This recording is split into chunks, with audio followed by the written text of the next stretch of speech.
What's up, guys? This is Xander Bennett from the Rare Candy here, and today we're starting off a new series on Rare Candy called Rare Candy Roundup. And what it's going to be is just a summary of all of the different news that is coming out into the community, be it card reveals or tournament info, all that really cool and important stuff, just summarized into one quick weekly video for you guys on the channel. We got a bunch of stuff to go over today, so I don't want to dawdle too long because I don't want to take up too much time. But yeah, let's get started. Alright, so the first piece of news that we have is talking about the next set that we are going to have come out. The next set that we are going to have is called Team Up, and it's going to be obviously based off of the Tag Team GX Pokemon that we've seen so far. We had Pikachu and Zekrom GX revealed at Worlds, but we've also had plausible mentions of a Greninja and Zoroark GX, a Buzzwole and Pheromosa GX, a Gengar and Mimikyu GX, and then most recently was a Eevee and Snorlax GX that has been partially revealed. We don't know everything for it yet, so I'm not going to talk about it. But this set will be hitting our shores on February 1st, and Japan will be getting the set that it is based off of on December 9th. So I'm thinking so far that this is going to be their Tag Bolt set, which is a December 9th set, and Dark Order, which we've already seen cards from so far, like the Incineroar and Hoopa GXs.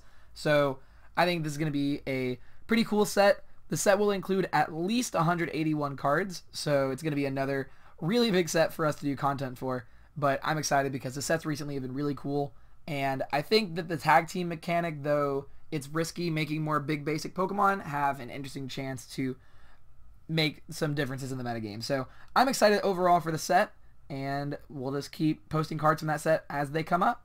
Alright, next, the 4 Worlds decks for this year have been released. These are the decks that the Pokemon Company puts out every single year as a reflection of the format for the year, and the 4 decks that have been chosen for this year are the Masters winning Zoroark Garbodor list, the top 4 Rayquaza list that sadly knocked out our boy Eric in top 8, the Seniors winning Banette Garbodor deck, and then the Juniors winning Buzzwole Lycanroc deck. So normally I have a few pretty big complaints about these decks that they've put out. I don't think that the matchups are always super great, but I think that these actually stack up pretty well against each other and will create some interesting matches for just buying these sets of Worlds decks. So they will be available on November 18th, so definitely check those out if you are interested in saving these for past formats. I have Worlds decks from almost every single year that I really enjoy collecting, and I'm definitely going to be picking these up.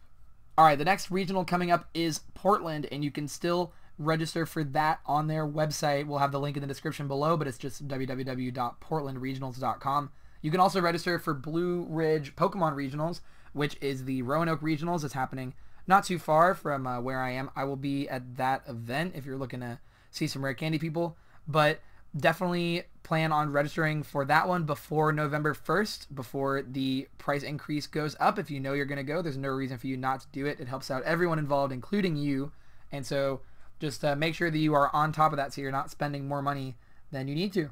If you're the type of person that goes to pre-releases, there was a list put together of all of the pre-releases for Lost Thunder. So that's going to be a great resource that we will have in the comment section for you if that's something that you are interested in doing. I've always enjoyed pre-releases, but I don't think because of my schedule I'm going to be able to make it to any. But that doesn't mean that I wouldn't go to one if I wasn't free. I would definitely try and make it to one. This set looks really cool, and there is a bunch of very viable cards, as you probably heard in our set review, so you should definitely try and make it to one of these pre-releases if at all possible. If you're the kind of person that is interested in going to ARG events, ARG has just made a list of all of their events that they are going to be doing the weekend of November 3rd and 4th. So if that is something that you've done before or something you would like to try out, you can check those out. I'm going to be trying to go to one. I've never been to one before, but there's one close enough to me that it seems worth going to, so I'm definitely going to try it. They are not with Lost Thunder legal. The set will not be out by then, so it'll be the same format that we are playing right now, so you can just continue playing what you already have built. So check out the link for that in the description.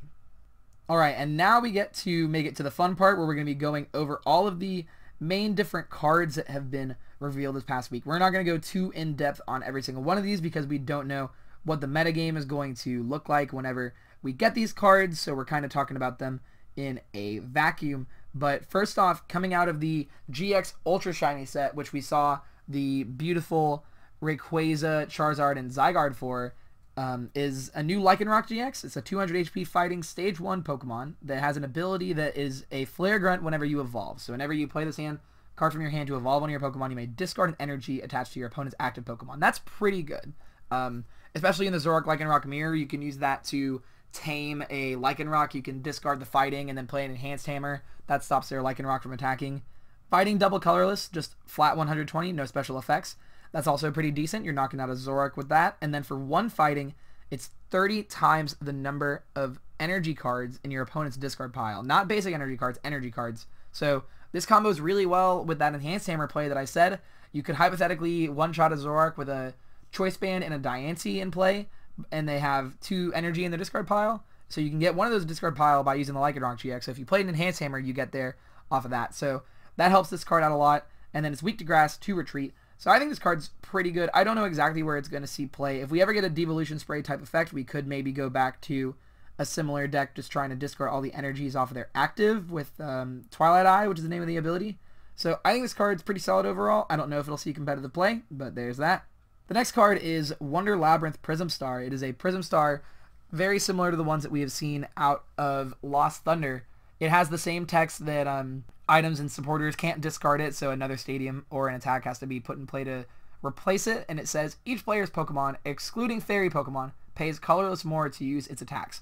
This card is very good. We've already seen a lot of discussion on it, but in decks like Sylveon or even maybe Gardevoir, you're able to disrupt your opponent and make it harder for them to attack, and I definitely think that there's a universe where decks that like Wailord are going to be playing this card just because it makes Riot Beating cost triple colorless, so you can Lusamine loop away all of their stadiums and then eventually play down this so that they just can't attack anymore whatsoever. So I think this is a really cool card that I expect to see play in a lot of very controlling decks. Just really interesting. You also have the ability to, if you're playing a deck that has like single colorless attacks, you can use double colorless and play this as well, so that's another neat option, but it's kind of hard to build a deck around these type of effects because they go to the Lost Zone after they are used and you can only play just one. So it makes it a little bit more tough to keep consistent. Alright, the next few cards that we are going to talk about is a set of Eeveelutions that Japan just most recently revealed. There are actually 3 different EXs in these different boxes. There's a Vaporeon GX box, a Flareon GX box, and a Jolteon GX box. They all have the same effects on them, but the artwork is different. So if you're someone that likes different artworks, maybe we'll see a few of these across the shores at some point. Not sure, but the Eevee GX is actually the card that I find most interesting. We'll go over that really quick because I started with it, but it is a 160 HP basic colorless Pokemon that has an ability called Reviving DNA, and it says once during your turn before you attack, if you have a card that evolves from Eevee in your hand, you may play it on top of this Pokemon to evolve it, excluding your first turn or the turn this Pokemon comes into play. If you do, heal all damage from this Pokemon. So this is really cool in Eeveelution's decks because you have access to 8 Eevees now. Even though 4 of them will be GXs, you will heal all of the damage off of it whenever it evolves. And it doesn't say that it has to evolve into a GX Eeveelution. It can evolve into any Eeveelution. So in decks like Flareon or weird random stuff that I've played at Daytona, you just have access to more Eevees now. So I think this is really cool in ever having the plausibility of having a Eeveelution's deck shine. Continuing going on this card, just triple colorless for 100 flat, and then the GX attack for 1 colorless is Hollow Hunt. So this 1 colorless, search your discard pile for 3 cards, show them to your opponent, and then put them into your hand. So we've seen that effect before be pretty good. I think this card overall, just giving access to more Eevees in the decks that want it, is just a really cool thing to see play out. We haven't had a way to play this many more Eevees, and also with Ditto Prism, we can really play like 9 functional Eevees in our deck, even though 4 of them have Energy Evolution, the other 5 don't. So I think it's pretty neat. Alright, the first Eeveelution EX we're going to talk about is Jolteon. It's a 200 HP Stage 1 Lightning Pokemon. For 1 Lightning, you do 30 to their active and 30 to one of their bench, similar to Hammerhead that we've seen before, or Jet Punch. Then for Lightning Colorless, you do 110 flat, no special effects. And then for 110 as your GX attack, for Lightning Colorless, you prevent all effective attacks, including damage done to this Pokemon during your opponent's next turn. So this is pretty interesting. There is the new stadium that we just saw out of Lost Thunder that's going to be reducing the cost of Lightning Pokemon's attacks, so you could attack just for 1 Lightning Energy with either of these attacks. The only problem is that it's weak to fighting, which has been an issue recently because of obvious very good fighting types we've had in the game. So I don't know how much play this card is going to see because of its lower damage numbers overall. Recently, you've kind of needed to have more in favor of doing bigger damage instead of chip damage. But I think this card is interesting for sure, as now we have access to so many more Eevees, we can kind of consider more strategies like this. Following that up is a Vaporeon GX. It's a 200 HP stage 1 water Pokemon. It has an ability that says once during your turn you may heal 30 damage from your active water Pokemon. Then for triple colorless, it is 40 plus 30 for each water energy attached to this Pokemon. And then the GX attack for 1 water heals all damage from each of your water Pokemon in play. I think this card is pretty neat. You have the Secret Sword style attack with 3 energy. You're doing 100, which is 2-shotting stuff mostly. Choice Band can get you the rest of the way, and you also have Aqua Patch and Quagsire to assist you. So I think this card is pretty decent. Again, I don't know how much play it's going to see. Trying to chain the 3 energy attack over and over again might be difficult, especially with more of the one-shots that we've mentioned, but it could be interesting to see. Alright, lastly we have a Flareon GX. It's a fire 210 HP Pokemon that for 1 fire you do 30, and you may attach 3 fire energies from your hand to your Pokemon any way you like, so a pretty good setup attack for the earlier turns, especially with Energy Evolution. Then for fire colorless you do 190, and the translation is kind of cut out, but you discard some amount of fire energy attached to this Pokemon. We don't know yet exactly how many that is because of the translation. And then the GX attack for 1 fire does 20 damage times 20 for the number of fire energy in your discard pile, though that might not be fully correct because it's a little bit hid by the product image. So I think this card again is pretty neat, synergizes with itself really well. You attach the energies and then discard it, but these kind of setup attacks have been a little bit too slow recently for what's been good, so I'm not entirely sure how much play this is going to see, but maybe even an expanded with something like Blacksmith. Fire colorless for 190 is very strong because with a Choice Band you're knocking out almost everything relevant in that metagame. So I think that one is the one that's going to see the most potential, the Flareon GX, but I think they're still pretty interesting overall.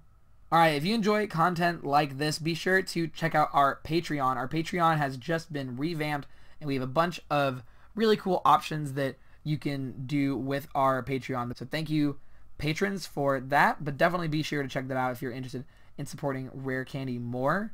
And thank you for your time. That's Xander Bennett ending this weekly Rare Candy Roundup.